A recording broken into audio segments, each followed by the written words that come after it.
Good morning. It is Wednesday. It's the last Wednesday of 2021 in February.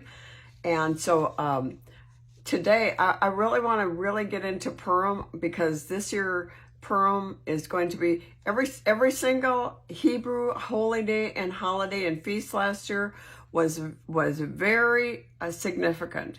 And this year I believe that Purim is. We have so many different prophets that the Lord even spoke to him last year. We had a speaker at our house last year that a well-known prophetess from this area, and she said, I know it's Rosh Hashanah, but God's speaking to me about the book of Esther.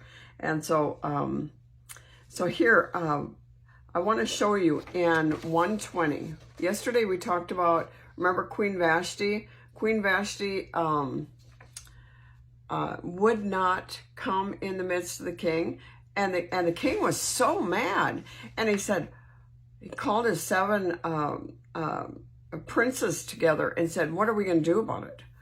Well, and so they decided to put her away. Now, one of the things that is in my study, Queen Vashti was removed from being queen, divorced, no longer called queen in the book.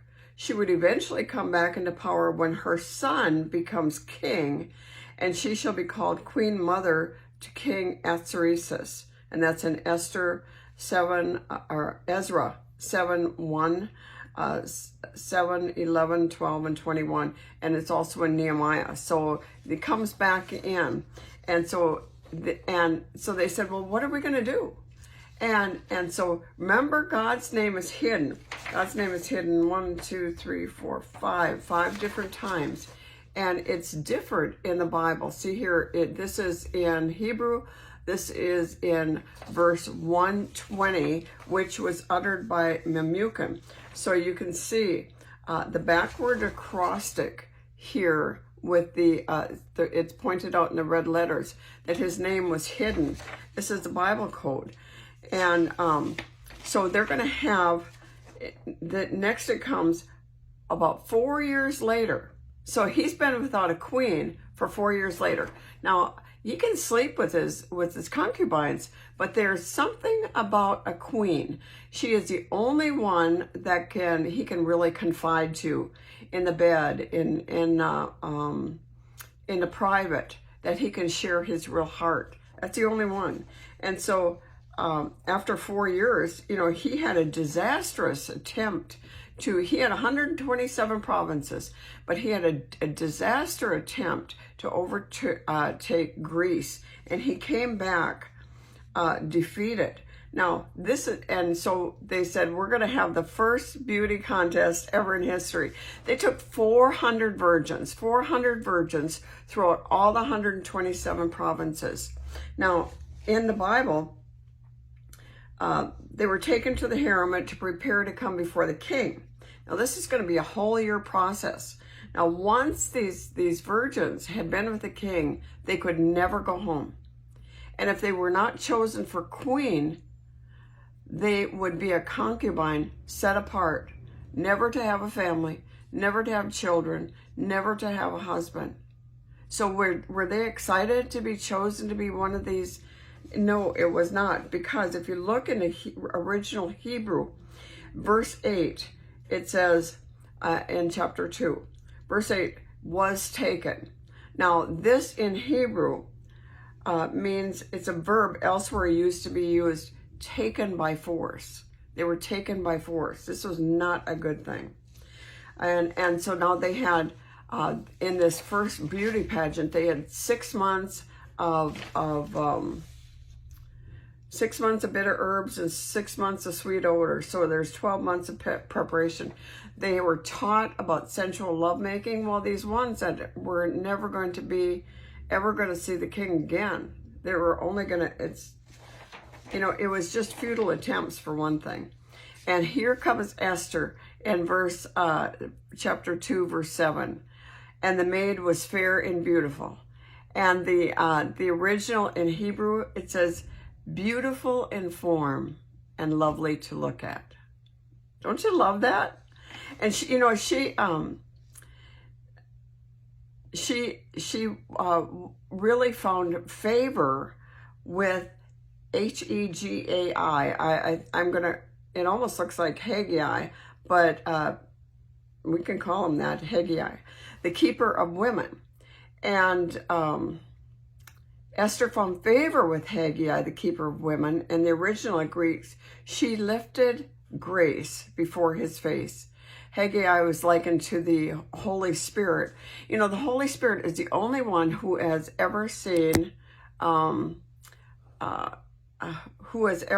God face to face. You know, the only one. And Haggai was the only one. This servant was the only one that knew what pleased the king. And she found favor with him. She found favor with who was the only one who knew what was going to be important. And she didn't go in with all of this, you know, makeup. She went in as herself, just elegant, called of the Lord, chosen of the Lord. Here she was an orphan. She was a Jew, but she was not supposed to tell him that she was a Jew. And so when he chose her, in verse 2:18, he made a release. Now this is exciting. He made a release. This means he permission to rest. Quiet denotes cancellations in debt, freedom of slaves, and relief from taxes. It was a whole month wedding feast. Remember, the whole book of Esther is about feasts and wine and things like that. And it was in the month of Adar, the month that we're in. And so that's an exciting thing. Now, the quality of Esther that we see: grace with charm and elegance, unusual restraint and control, a teachable spirit, unselfish modesty, authenticity, a kind of charisma regardless of her surroundings, humble respect for authority. Abraham Lincoln wrote, "No man is poor who has had a godly mother." And so if you notice, I'm going over 5 minutes today. I'm going to be about 10 minutes today. And so then we come into chapter 2, 21 through 23. And here we're talking about Mordecai. Now, Mordecai was her cousin, but she calls him uncle. So it must have been, he had heard about two people that were conspiring to kill the king. And he let it be known. And these two were hung on a tree. And in my notes here, and this is from the Bible Knowledge Commentary, rather than being hanged by the net in a modern-day gallows, the men were probably impaled on a stake or post. This is not unusual method of execution in the Persian Empire of Darius, Xerxes. Xerxes' father was known to impale 3,000 men. A record of the assassination attempt was written in the annals, the official royal record in Esther 6, 1 through 2.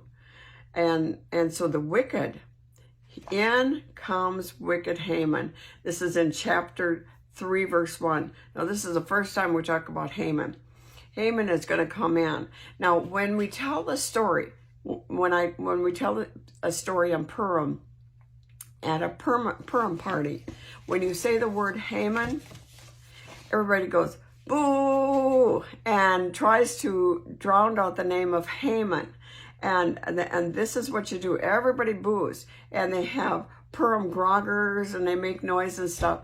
And so when I'm teaching it, I just have to have everybody stop, because you learn that Haman is the first. He is a sign of. He is a symbol of the Antichrist. And so the Antichrist, you don't want to be on his side. You want to be on God's side. Who's on the Lord's side? We see that so many times. You know, when they built the golden calf in the wilderness, when Moses was out on the mountaintop, who's on the Lord's side? Elijah, when he's on the mountaintop, all these mountaintop experiences, he said, how long are you going to halt between two opinions? If God be God, serve him. And if Baal be God, serve him. It seems like we're in those times again. There's so much about Purim. I'm going to be spending more time about it tomorrow. God bless you. Bye-bye.